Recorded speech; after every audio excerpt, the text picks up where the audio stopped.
Hi guys, and welcome back to my YouTube channel.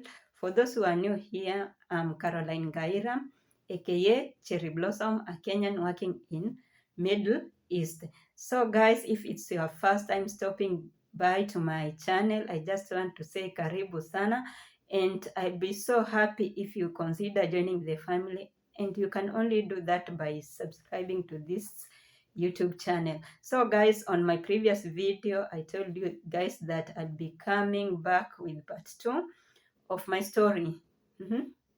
My journey from Kenya to here in Saudi Arabia. So here we are, guys. So we left in the place where I told you we had already reached in the office. So we talked with the office, and here we are in the car with my boss going home. So guys, but I remember when I was in the office, I was given a card by one of the agent. He's called Allah. So Allah gave me the card and told me, in case of anything, you can contact me. So we came. It took us 1 hour, 1 hour to reach in the house. But throughout the journey, I was sleeping. I think it was around 9, almost 10 there. So tukafika kwa nyumba, then my madam was like, have you eaten? Then I was like, yeah, I've eaten, I'm good. But I remember in the house nilipata watoto wengine watatu, wasichana wawili na kijana mmoja, so in total kulikuwa na watoto 5.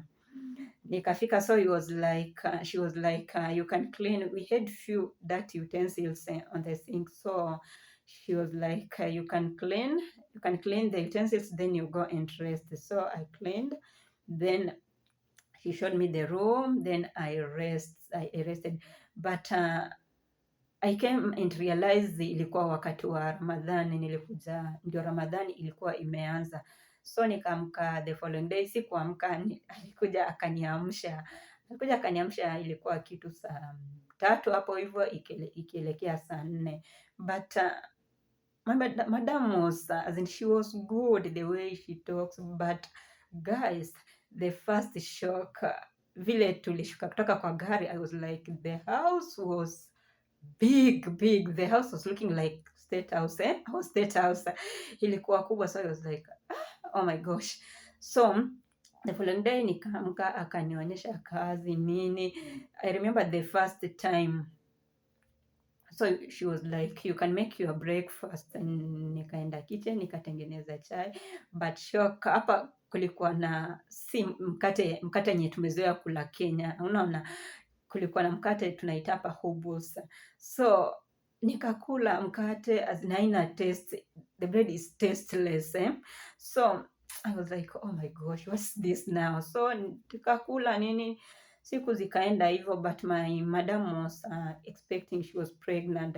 So Ramadhan ikaisha, as in tulikuwa tupa, you see, they cannot put a pressure on me because during that time I was in probation period.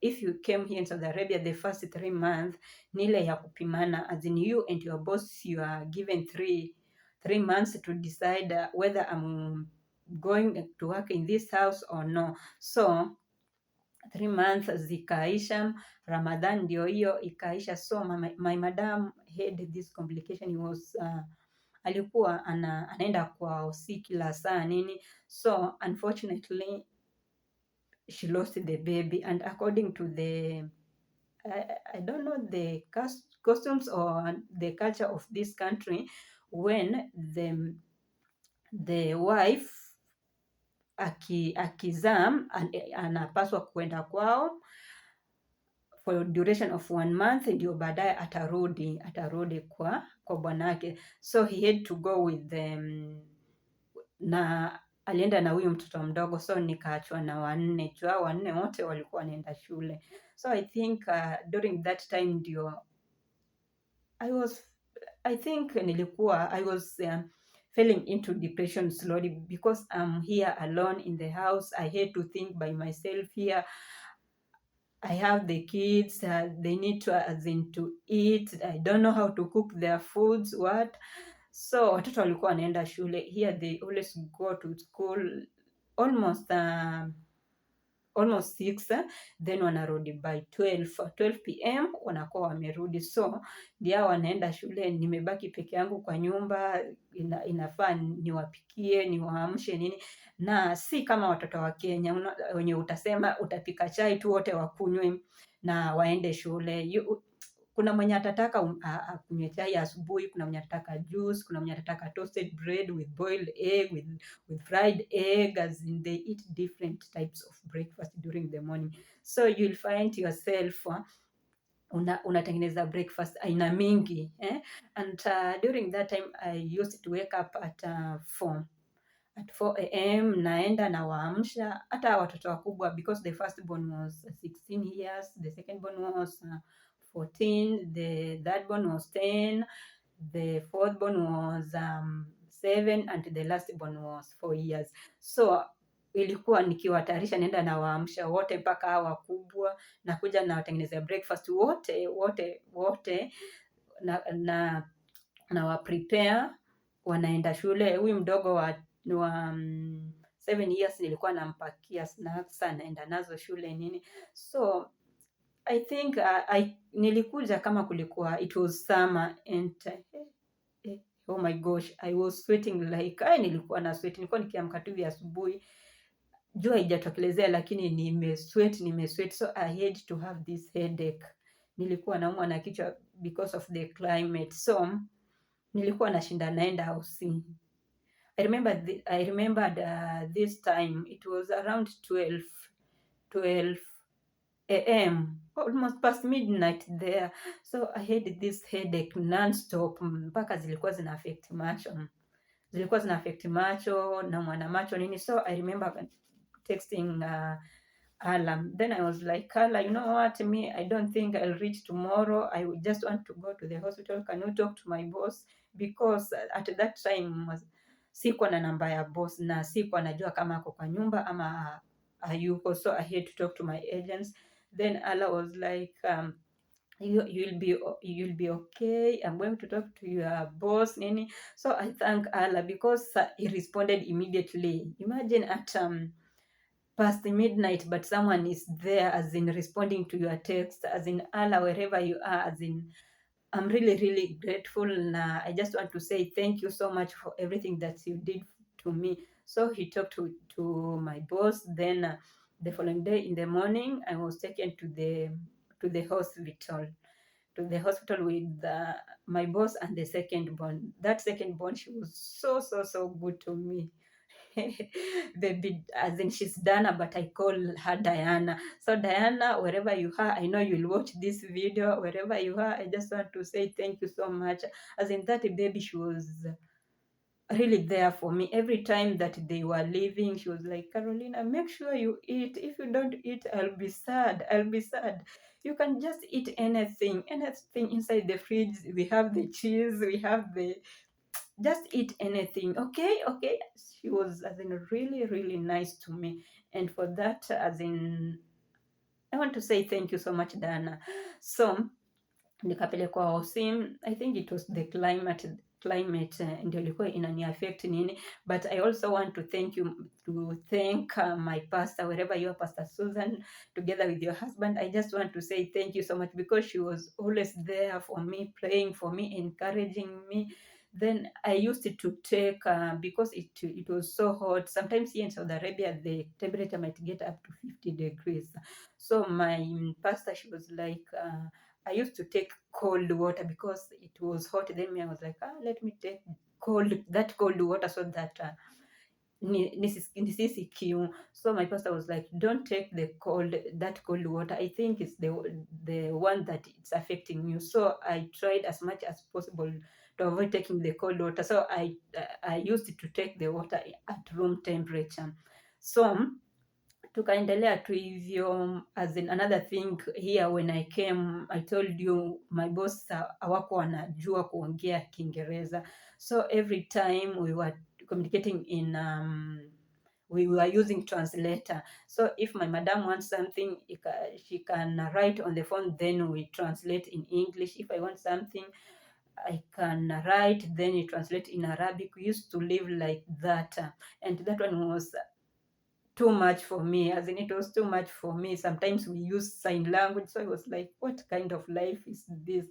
There, then I had homesick, just homesick, missing my family, missing Kenya, as in climate, my friends, everything about Kenya, as in I was missing Kenya. So most of the time I find myself as in crying most of the time. You see, you are here in a new country, you don't have someone. I remember there's a time that I had a lot of friends, and I had joined so many groups here in Gulf country, but because I think maybe I was falling into depression, or I don't know, I just disconnected. I just wanted to be in a space that I'm alone. I don't want to talk to somebody. So I decided to delete. By the way, I deleted some contact on my phone. Then I left the groups. So I was alone thinking, as in a lot of things was going through my mind. So if you are there and we were talking, but unfortunately maybe you realize I cut the communication, guys, I'm so sorry, because I was going through a lot. That's why I just wanted a space to be alone. Another person that I just want to thank him is Kasim. Kasim, wherever you are, I just want to say thank you so much for everything that you did to me, because Kasim, I talked to Kasim about the problems that I was facing here in Saudi Arabia. So Kasim is in Kenya, and he understands Arabic. So he used to talk to my boss. You see, talk to my boss in Arabic, and they became so good. So I think that's sometimes I will call my agents, and I told him I just want to go back to my country. Then he was like, no, you cannot do that. In fact, you have a really good boss. Your boss, as in, is good, and it will be okay. I'm here for you. Just call me in case you want something. You can call me, as in, I'm here for you. You are like my sister. I used to call him like every day, everything. I just nilikuwa nampigia, na alikuwa ananisaidia sana. So thank you so much, Allah, wherever you are, and may God bless you for that. So guys, nikaendelea hivyo, ikafika wakati mwingine here. I don't know if I'm the only person, or maybe you people, you are affected by I don't know, the climate or what, because in the hospital they told me that nilikuwa nafikiria sana. That's why when I came here, I just had my period very well, but reaching 3 months, then it disappeared. Then around disappearing for 3 months, then it came back. But this round, it was non-stop. So it affected my I was having headache non-stop. Nilikuwa naumwa na kichwa, nikimeza dawa haitulii nini. So mpaka I think it's because of losing blood. Nilikuwa nimetan sana. So I talked to my madam, nikamwambia I need to go to hospital. But I'm so happy, and I'm also grateful for them, because each and every time I told them that I'm not feeling well, I want to go to the hospital, they were there, they responded quickly. So guys, nikapelekwa hosi. I was supposed to be, ilikuwa inafaa nilazwe hosi, because waliniangalia tu wakaona hali yenye niko, wakasema I need to kulazwa huko hivyo. But my madam was like, no, I think she's good, we can come, she can look after me nini. So nikatibiwa, nikapewa dawa, nikaambiwa hiyo dawa I'm going to take for 21 days, but if it will be no change, they are going to refer me to the bigger hospital, as in nini, hosi yenye wako na kila kitu, au wako na vitu zote za kupima nini. So they had to refer me. So wakasema in case ni meza hizo dawa na usikuwe na mabadiliko, nitapelekwa hosi. So after 21 days nikameza dawa 21 days, then I was crying, telling my God, nilikuja huku vizuri, as in sitaki kugonjeka nini. So after taking the medicine for 21 days guys, nilikuwa poa, then my periods zikakuja normal, in normal way. But my boss walikuwa anafuata instruction yao, akasema you know what Carolina, we are going to that also that they recommended. So nikaenda kwa hiyo tukabook appointment, so in case of anything ningepelekwa tu huko hivyo. So but during that time I called myself to a meeting, then I was like utaishi hivi hadi lini? So I had to change my mentality about the life here. I was like, I'm here for 2 years. The first thing I need to accept, nikubali, nimekuja, niko hapa, there's nothing else that I can do. So nikakubali nikajita mkutano, nikakubali. So I think maisha as in the life, I think my boss, they were not bad, but you see the first 3 months, even if you are not coming here in Saudi Arabia, any part of the world, relocating to any part of the world, it will, as in kitu ingine ngumu sana. For the first 3 months you'll go through a lot, as in a lot of things will be going through your mind, but I'm so happy because I think juu sikuwa nimezoea kazi mzito, na umekuwa mgeni, unataka kujionyesha unajua kazi nini. So nilikuwa nafanya kazi mpaka naumwa na mikono, naumwa na mwili. So I was telling my madam, hi madam, naumwa na mwili nini. So madam alikuwa ananipea nini hii ya mafuta ya kumassage, anataka kunimassage nini. He was like, no, take a break, do this, do that ni. So I really thank God for them. They stood with me, and here I am. Another person that I want to thank, I was forgetting, I don't know why, is Celestine. We connected with her through Facebook. When I was coming here, she was already here in Saudi Arabia, and she has been so nice to me. Each and every time I'll cry, nitampigia simu namwambia, unajua nini Celestine, mimi nataka tu nirudi Kenya, nimeshindwa sijui nini. And hakuna siku hata moja Celestine aliniambia ati nini, Carolina, no, go back to your country. She was like, you can do this, you can do this. She was there to encourage me, and I thank you so much, darling, wherever you are. May God bless you. I can't wait to meet you. She went back to Kenya. I can't wait to meet you when I come back to Kenya. So guys, I think those are my journey from Kenya to here in Saudi Arabia, and my 3-month experience being here in Saudi Arabia. But now guys, I'm just doing good. I finished already 1 year with, I think, 3 months here in Saudi Arabia, and I really thank God. So if you are there back in the country and you are like, maybe you want to come or you don't want, you are just weighing whether to come or not, here or any part of the country, I can say it's a big step. It's a big step that you're going to make, but I can tell you for sure, you can try your luck. You can try your luck. You never know. Maybe God will open your doors when you come here. You don't know. Maybe you'll meet your charming queen, king. You don't know. You can meet your wife, your husband here. Your life can change completely. So just take that risk. It's a big risk that you are taking because you are coming in the country where you don't know anybody. You're just there, you alone, to think by yourself. But you know what, guys, you can take risk, and also don't forget to pray. You just pray, and I think everything, kila kitu itakuwa poa. So guys, if you have watched this video up to this place and you haven't subscribed to this channel, guys, I just consider doing so. And guys, thank you so much for the love and support that you are showing me. And also guys, don't forget to share, don't forget to like, don't forget to leave a sweet comment down below. So guys, nawapenda sana, na kwa heri, tuonane kwa video yangu ingine. Nawapenda. Bye for now guys. I love you people.